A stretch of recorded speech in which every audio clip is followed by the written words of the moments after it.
Dari 93,6 FM Radio Arsinar akhirnya bersinar.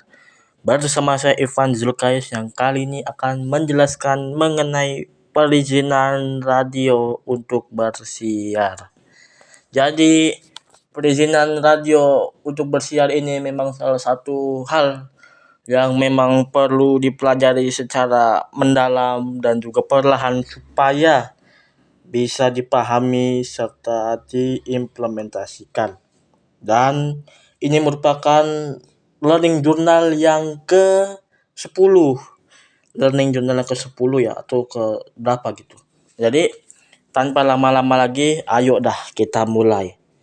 Jadi membicarakan mengenai perizinan radio tentu tidak terlepas dari aspek perizinan baik itu secara hukum maupun juga secara teknis. Dan memang ada beberapa hal yang perlu diperhatikan dalam tahapan perizinan radio. Untuk tahap perizinan siaran radio itu kan paling tidak ada beberapa hal. Tapi yang pertama itu radio itu harus memiliki izin prinsip. Lalu yang kedua itu harus memiliki izin penyelenggaraan penyiaran atau yang disebut sebagai IPP. Lalu selain itu ada yang disebut sebagai izin siaran radio serta terdapat juga evaluasi uji coba siaran atau EUCS. Nah, jadi untuk yang pertama itu terkait dengan izin prinsip itu. Izin prinsip itu berkaitan dengan persetujuan awal yang dikeluarkan oleh Komunikasi Digital atau Komdigi kepada calon penyelenggara radio sebagai legalitas bahwasanya lembaga tersebut itu diperbolehkan untuk bersiap membuat stasiun radio. Jadi ibaratnya adalah izin prinsip itu sebagai gerbang awal nih atau masuk kepada halaman pertama daripada memperoleh izin untuk siaran radio.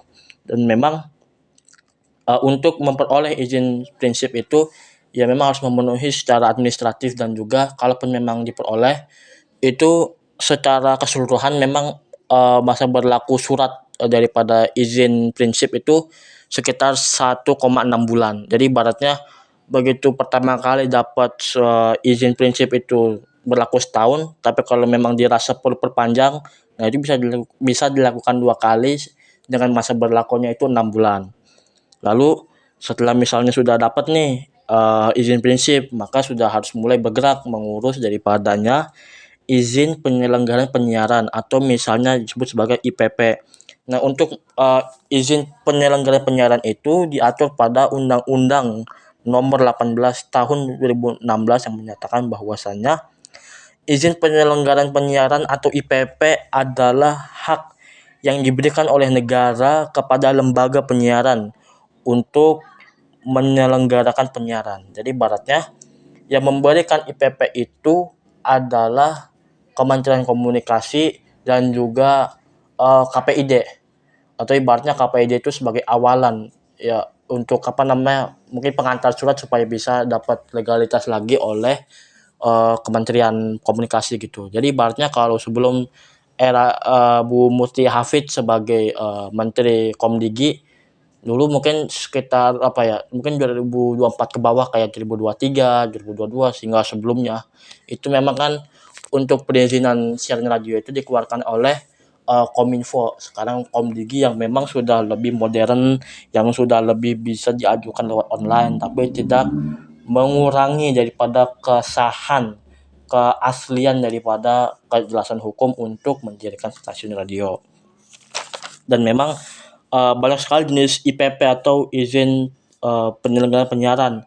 Nah, misalnya tuh ada juga jenis-jenis IPP. Misalnya ada IPP Lembaga Penyiaran Publik Republik Indonesia.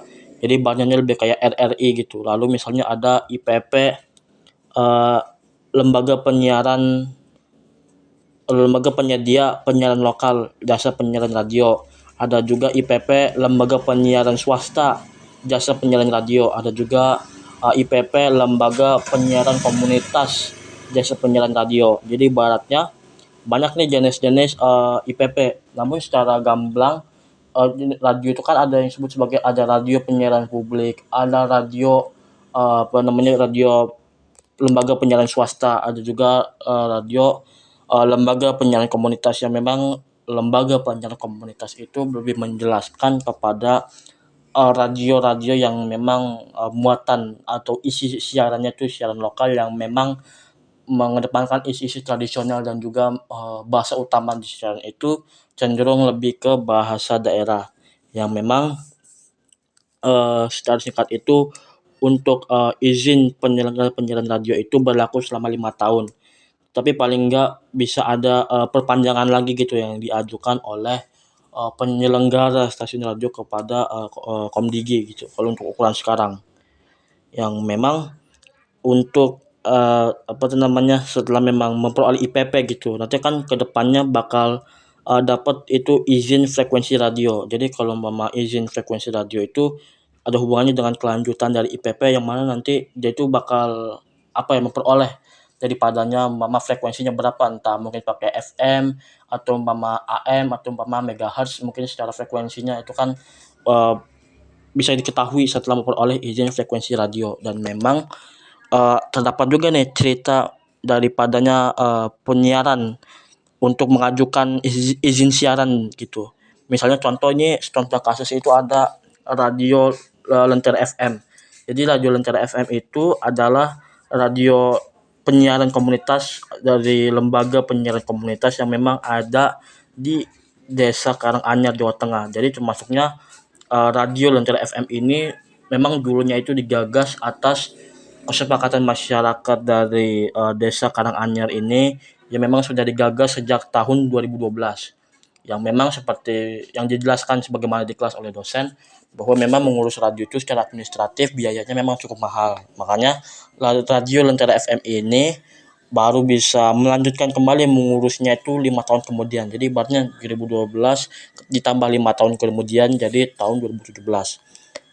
Jadi setelah setahun mengurus itu ya memang dengan suka dan duka pada akhirnya pada 2018 tepat pada 4 Januari itu Radio Lentera itu memperoleh IPP, lalu misalnya 4 bulan kemudian memperoleh ISR atau izin siaran radio, yang mana dengan izin siaran radio itu maka boleh ditentukan tuh kalau Lentera FM itu bakal bersiar di frekuensi 107,70 MHz.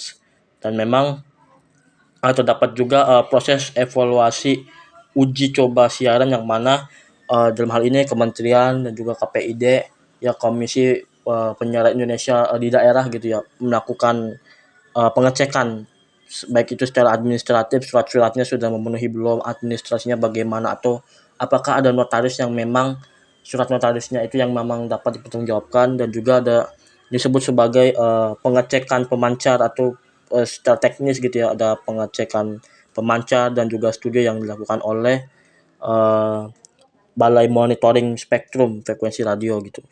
Dan juga terdapat aturan-aturan yang harus dikehendaki gitu ya, paling tidak dalam siaran radio itu jangan sampai menyajikan sesuatu hal yang memang memecah belah bangsa.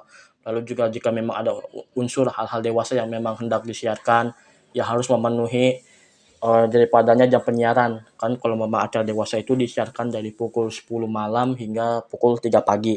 Ya memang kita tidak perlu tabu akan hal itu. Memang perlu diarahkan, perlu apa namanya, dimonitoring agar supaya ya sesuai dengan keilmuan keilmuan yang relevan apabila ada unsur dewasa yang tanda kutip dibahas gitu.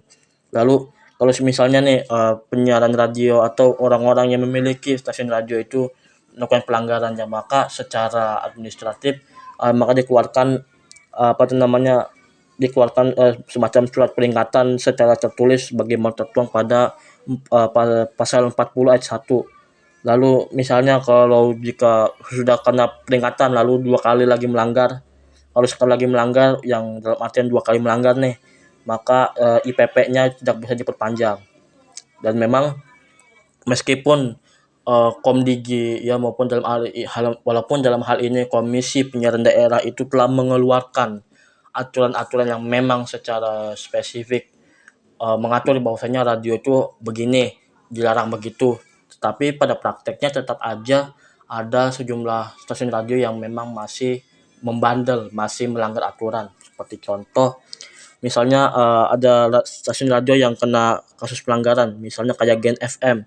Kalau Gen FM ini dia kena pelanggaran terkait dengan obrolan asusila pada acara Hits Abis gitu. Jadi dalam artian membicarakan asusila tapi tanpa apa ya, mungkin menghadirkan daripada ilmu-ilmu psikologi, lalu mama ilmu sosialnya itu seperti apa gitu, bahkan sampai pembicaraan asusila ini menyudutkan pada gender tertentu sehingga menimbulkan seksisme dan sebagainya.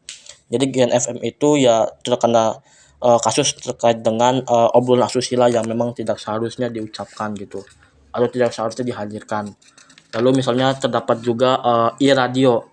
Jadi e-radio itu dia juga kena pelanggaran karena memang menayangkan iklan dewasa terkait dengan KB. Mungkin ada juga mungkin tema daripada KB itu dimaksud sebagai KB andalan. Jadi yang mana KB andalan ini tuh kan suatu iklan dewasa yang memang sebagai apa ya, sarana untuk menunda daripada kehamilan dari pasangan suami istri yang memang itu ditayangkan atau disiarkan itu pada jam 07:17 yang mana ini kan adalah jam-jam bagi orang itu bekerja. Bisa jadi ada juga khawatir kan anak-anak muda yang di bawah 18 tahun itu mendengarkan iklan seperti itu, khawatirnya terinspirasi sehingga menimbulkan perilaku seksual yang di luar nikah. Itu kan jangan sampai itu terjadi, dan itu terjadi pada tanggal 24 November 2023 berdasarkan laporan dari KPI. Dan memang dari sini dapat mempelajari bahwasannya mendirikan stasiun radio itu tidaklah mudah. Memang ada proses panjang yang mengiringinya, tetapi apabila misalnya radio itu sudah berkembang, sudah bersiar dan mengikuti aturan yang ada, harus tentu meningkatkan kualitas, hindari hal-hal yang memang merugikan perusahaan radio itu sendiri maupun masyarakat gitu. Jadi kalau misalnya nih sahabat Arsinar memiliki pikiran, pandangan, nah jangan lupa ditulis pesannya di 08953430250007. Sampai jumpa sahabat Arsinar di Learning Journal selanjutnya. Dadah.